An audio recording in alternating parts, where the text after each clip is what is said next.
So what's going on, guys? My name's Chopper, and I hope you guys are having a great day. Now, I was recently watching some really old PUBG gameplay and comparing it to the current version and build of PUBG that we have now and we play every single day. What I realized is that this game has changed so much from its conception, and there's been a lot of features that have came and went, and, not a lot of people remember. So today, guys, we're going to be looking at the top 10 features that we miss in PUBG. These are things that might have been removed or are no longer available in Battlegrounds, but were absolutely amazing when they were part of the game. So this is going to be a nice trip down memory lane. If you guys end up enjoying the video today, please make sure to show me by dropping a like rating. That would be awesome. Subscribe if you're brand new, of course, to see more videos like this. And also, I'm live streaming now over on Twitch. If you guys don't follow me over there, link will be down below in the description. I'd love to catch you for the streams and we can hang out over there. But without further ado, guys, let's get started. Coming today at the number 10 spot, we have the first-person plane view. Now, not a lot of people remember this, as this was something that was very early on in the game, and to be honest, was technically considered a glitch, as it was never an official feature. For those of you who have never seen it, this was a way where you would spawn out before jumping into the battlefield, where you and 100 other players inside of that lobby would spawn in the plane, be able to see each other, and as soon as you would eject from the plane, that character model would just disappear. Now, in PUBG, regardless if you're playing first-person or third-person perspective, you always see the plane from outside view until you land. You even see yourself parachuting in third-person perspective, even if you're playing FPP. But I think this was a good idea for a couple of reasons to have this inside of the plane. I really feel like if PUBG wanted to implement this in the future, I think it would be nice to have the option in first person to toggle between seeing inside of the plane and seeing outside of the plane. They could detail a little bit more if you're looking inside, but if you really want to see the surrounding environment and the map itself, you could look outside. I think both would be a great deal. And even as I feel the potential of this feature was never fully realized, it's still pretty impressive when you look at it about how the plane looked from the inside and how well it looked from first person perspective. Maybe we could get a revamped or well done version of this in the future, and again, you could toggle between seeing the outside of the plane in the classic version, or you could spawn inside of the plane for kind of more cinematic view of it. Let me know what you guys think, and if you would like to see that as a feature return or not. Coming in today at the number 9 spot, we have the armored UAZ. Now, this was the first kind of iteration of a vehicle that was rewarded for getting a flare gun. Now, originally in PUBG, the flare gun mode was only a limited time event, and the flare gun was not even part of the regular common spawn loot, and so the only way to obtain this was in said limited time game mode event. But the armored UAZ pretty much functions how you'd expect it to. It's got a little bit more health, and especially around the windows. As of recently, it's been replaced by the BRDM2 vehicle, which I gotta say is an upgrade as far as it being a good reward for getting a flare gun vehicle, but I think there's still room in the game somehow, some way to include the armored UAZ, because I think they're both good, but for different functions. As soon as the BRDM hit the game, the armored UAZ was promptly removed, but I still feel like this could be implemented in some form or fashion. I mean, it is entirely possible that we have indeed seen the last of the armored UAZ, but I think this could be implemented in another way depending on what sort of game modes or new maps they want to do. I just hope they haven't scrapped it entirely. Coming in at the number 8 spot, guys, is going to be voice chat in the spawn room. Now, as some of you remember, voice chat has been altered as it was originally, where now you can still talk in-game. There's a proximity chat as the match is happening, but back in the spawn room, until about a minute or so into the actual game, you cannot speak to each other anymore in the lobby, but used to be able to spawn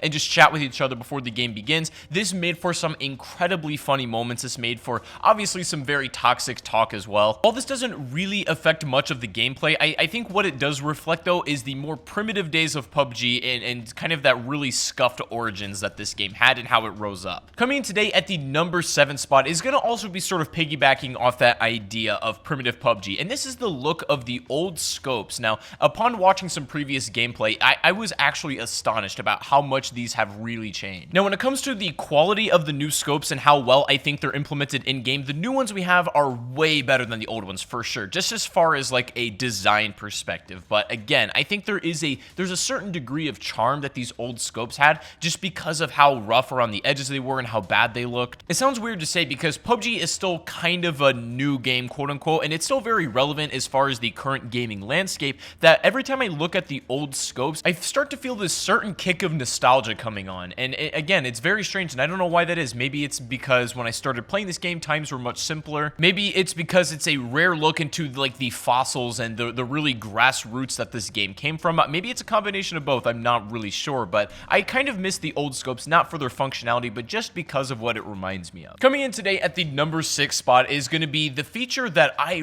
dearly miss, and this is being able to flip vehicles using grenades. I don't know why in God's name they they ever removed this as a function you can do, because it was so incredibly useful. It was something that, you know, a lot of the like more hardcore players tended to know about and would take advantage of. I remember this trick being useful when the vehicle physics were really bad, and I'm not saying they're even good by today's standards, because spoiler alert, they're not. But I gotta give credit where credit's due, and PUBG has really upped the quality of the vehicle gameplay physics very recently in the game, and they're in a much better state than they've ever been before. With that being said, there's still really no realistic way to flip your car back after you've accidentally ruined it. Back in the day, you would simply put a nade under it, it would explode, and if you did it right, there would be a high probability that that car would turn over and be able to try it again, albeit you would lose a little bit of health out of that vehicle, but it was almost always worth the risk to do so. Now, I'm not a game designer, and I don't know if their new vehicle physics kind of go against this rule with the grenades, and maybe it's not physically possible for them to do that, but I think there's room for both. Regardless, it's a feature I dearly miss and would love to see make a comeback. Coming today at the number 5 spot, let's talk about the original energy drink. Now, similarly with the scopes, this is not really about the gameplay that I miss, but there's something a little bit deeper than that. And again, the old original energy drink was kind of a window into PUBG's history. I think we've had the new energy drink look for so long that we hardly even think about the old one currently. The old energy drink had to be changed for copyright reasons, and again, it's kind of like a window into PUBG's past where they might not have been concerned about copyright as they were just this very small indie game, and that probably wasn't an issue for them at the time, but as the game started to grow in popularity and then, you know, attention was gathered around it, this had to be a change that pressure was put on. But the old energy drink is a good reminder of PUBG's roots, and I think that will never go away, so that's why it became special to me. And I'm not arguing for this to come back at all, because physically I don't think they can bring it back legally into their game, but it's always good to just look at this as an indicator of where this game came from. Coming in at the number 4 spot, I want to preface this by saying this is something that can be easily fixed, and I know that this is a very passionate topic for a lot of individuals in the PUBG community, and this is map selection. I feel like a lot of people in the community don't understand why the decision was made to remove map selection from the general population. Now, this isn't just because they're incompetent and they don't want us picking our maps. There is a very deep problem that they're trying to address with random map selection by pulling everyone together,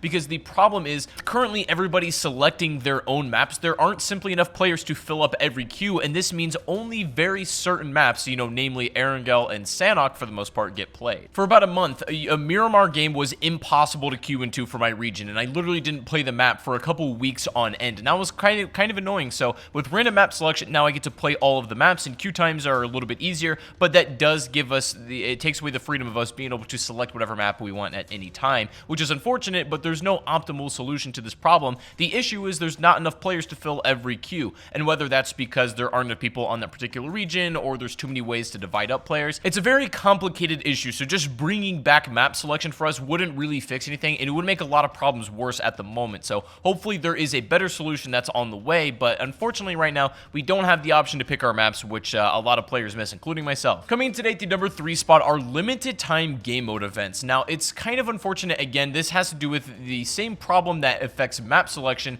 is there aren't enough players to fill every queue, so with limited time game modes, there wouldn't be enough between the standard BR and then whatever's coming up next. But it felt like every couple of weeks, there would be a brand new limited time game mode event in PUBG that you could go dive into and get your hands on. Now, for some people, this was 10-man squads, which are their favorite thing. There was a special flare gun mode that it only appeared there for a while. And there was also an LTM, which was my personal favorite, which had all of the original PUBG settings like kind of loaded up into. So it was playing the old school classic PUBG while still playing within the new and updated engine. It was really great, and it's kind of unfortunate that we don't really get stuff like this anymore, but I understand why. LTMs are hard to do consistently for any video game. Like even Battle Royales currently, a lot of the more popular ones don't tend to do them very often anymore, as it was something that was very early on in its life cycle. Coming today at the number 2 spot is going to be the original PUBG lobby. Now, there's just something about looking at this screen and listening to the old music that really hits different. It's been cool to see the evolution of the loading screen from the time this game came out until where we are currently. It keeps getting upgrades and it looks a lot nicer and stuff, but there's this certain amount of charm that's inexplicable that you can't really recapture without having this original PUBG. I would make the case that even if they brought back the original menu screen along with the classic music as well, it would be nice, you know, a good nostalgia trip, but it wouldn't really satisfy what really captured back in the original days. It's hard to put it into words why this menu and why that music is so special to many of us, but we all know that it kind of gives us this certain feeling whenever you hear it. And finally, guys, coming in today at the number 1 spot was before before vaulting was a mechanic, and this is the crouch jump to get out of windows. Now, it was a very kind of like Counter-Strike crouch jump where it required you to sort of bug out the game. It was a glitch, technically speaking,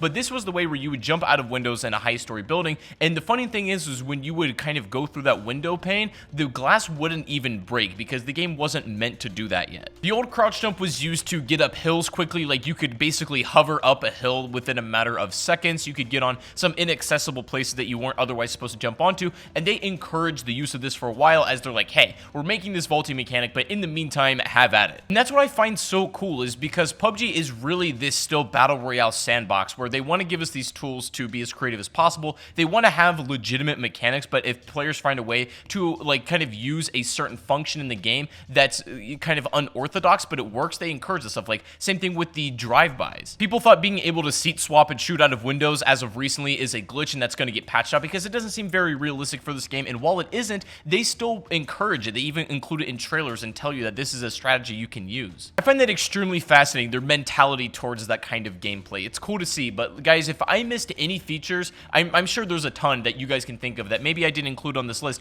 of features that you missed that were included in PUBG at one point or another, but are no longer with us for whatever reason. Let me know what that is down below, and I would love to hear your thoughts. But anyways, guys, if you enjoyed today's video, please make sure to give it a thumbs up, subscribe if you're brand new, and please make sure to go over and follow me over on Twitch. My link to my channel will be down below in the description. I'll be streaming over there, and if you want to hang out with me and chat and stuff, I recommend you tune in when it's live. But I hope you guys have a great rest of your day. I'm working on some really cool videos that I can't wait for you guys to see in the near future, but I hope you enjoyed this one nonetheless. And without further ado, I'll see you all in the next live stream or the next video. Have a great day, guys, and peace out.